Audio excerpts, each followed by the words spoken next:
You ever watch someone try to steal your entire life, your identity, your home, your name, and smile while they are doing it? That's exactly what happened to me, and I swear, if it didn't happen to me personally, I think it was a Netflix script gone too far. But it was real, and it all started with a cabin. My grandpa's cabin.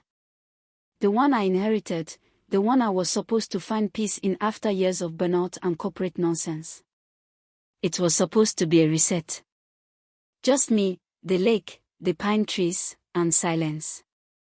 Grandpa built it himself in the 50s planks, stone chimney, big wooden beams he milled by hand. When he passed, he left it to me with just 5 words: "This place is your anchor." I didn't really get what he meant until everything around it started sinking. The first time I saw her, Veronica Miller, president of the local HOA, showed up in heels on gravel, holding a clipboard like a weapon. Blonde bob, pearls, voice like she was auditioning for Stepford Wives. "Welcome to the Pine Ridge community," she said. Just a few things to go over. Now, I knew there was an HOA. Grandpa always talked about how he kept them off his back with old paperwork and older friends. But I didn't expect Veronica to hand me a 72-page binder with more rules than the state constitution. No signage, no short-term rentals, no more than 6 outdoor guests, and absolutely no alterations to the cabin without approval. And then she hit me with it: repeat violations may lead to forced acquisition. Not a fine. Forced acquisition. As in, they can take your home if you tick too many boxes the wrong way. I laughed. Thought she was exaggerating. She wasn't. I told her calmly, "Mom, my grandfather built this cabin. I'm not flipping it into a vacation property. I'm living here." She smiled, all syrup and teeth, and said, "Let's hope it stays that way." 2 weeks later, I get a letter from the HOA violation notice. Says I have a prohibited sign on the premises. I walk around confused as hell, until I see what they're talking about: Grandpa's old "Welcome to the Lake" sign, carved into driftwood, hung up since the Reagan administration. That's what they flagged. That's when I realized this wasn't about rules. This was about control. Then it got weird. I start getting emails from Airbnb about my new listing I never made. Photos of my cabin, interior shots from angles I never took, a fake profile under my name, and bookings. Dozens of them. Fully paid. People were showing up at the end of the driveway expecting check-in instructions. The first couple, I thought maybe it was a mistake. The third group. I knew something was wrong.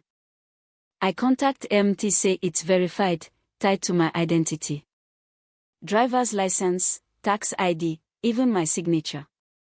Someone stole my info and made a listing look so real, even the platform believed it. And wouldn't you know it, next week, I get another violation from the HOA. Unauthorized commercial activity. I swear I felt the walls closing in.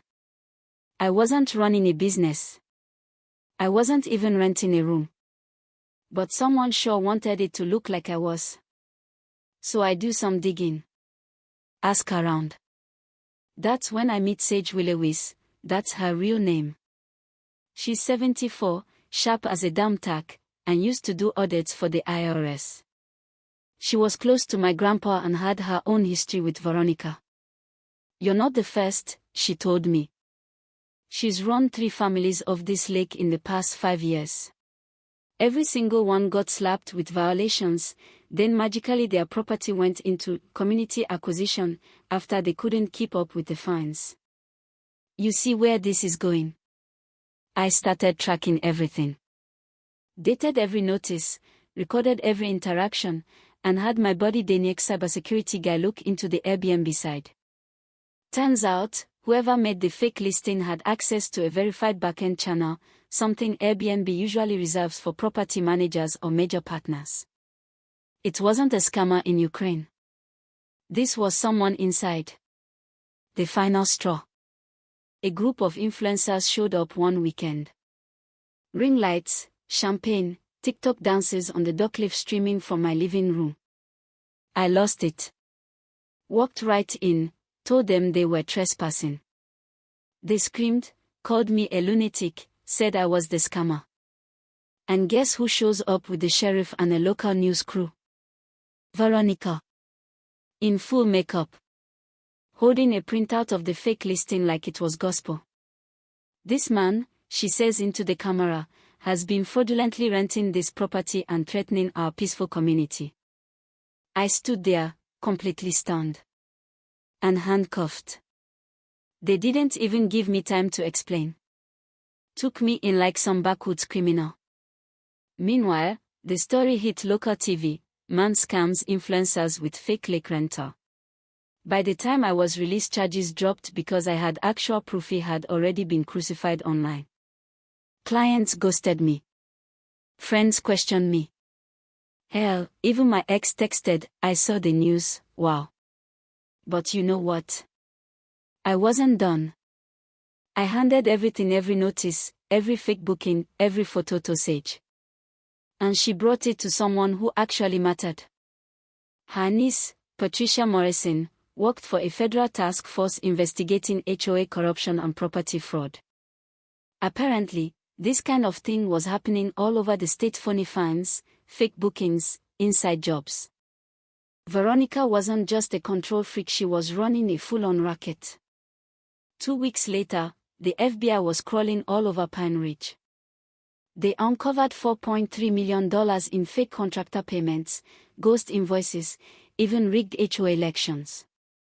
Veronica and 2 board members were getting kickbacks from a company that acquired foreclosed homes they pushed out with their made-up violations. My cabin was next on the list. She was arrested at the clubhouse amid meeting, still holding her damn clipboard. And yeah, I watched her get walked out in cuffs while someone finally read her rights. 12 years federal. No parole. Her name got stripped from every HOA document she ever touched. And me. I kept the cabin. Put the old sign back up. Built a new dock. Every morning I sit with my coffee and listen to the lake breathe, same way Grandpa did. And sometimes, just for fun, I scroll Zillow and see all the listings that used to be Pine Ridge acquisitions, now owned again by their original families, returned through restitution. Sometimes I still get people who DM me, asking, "Hey, is your place still on Airbnb?" I laugh, say no, quietly report them. But here's what I want to ask you. When does enforcing community standards become abuse? When does an HOA stop being a system and start becoming a weapon? Let me know what you think in the comments. Especially if you've dealt with a power-hungry neighbor or someone who thought rules gave them the right to ruin lives. I'll be reading from my porch on my lake.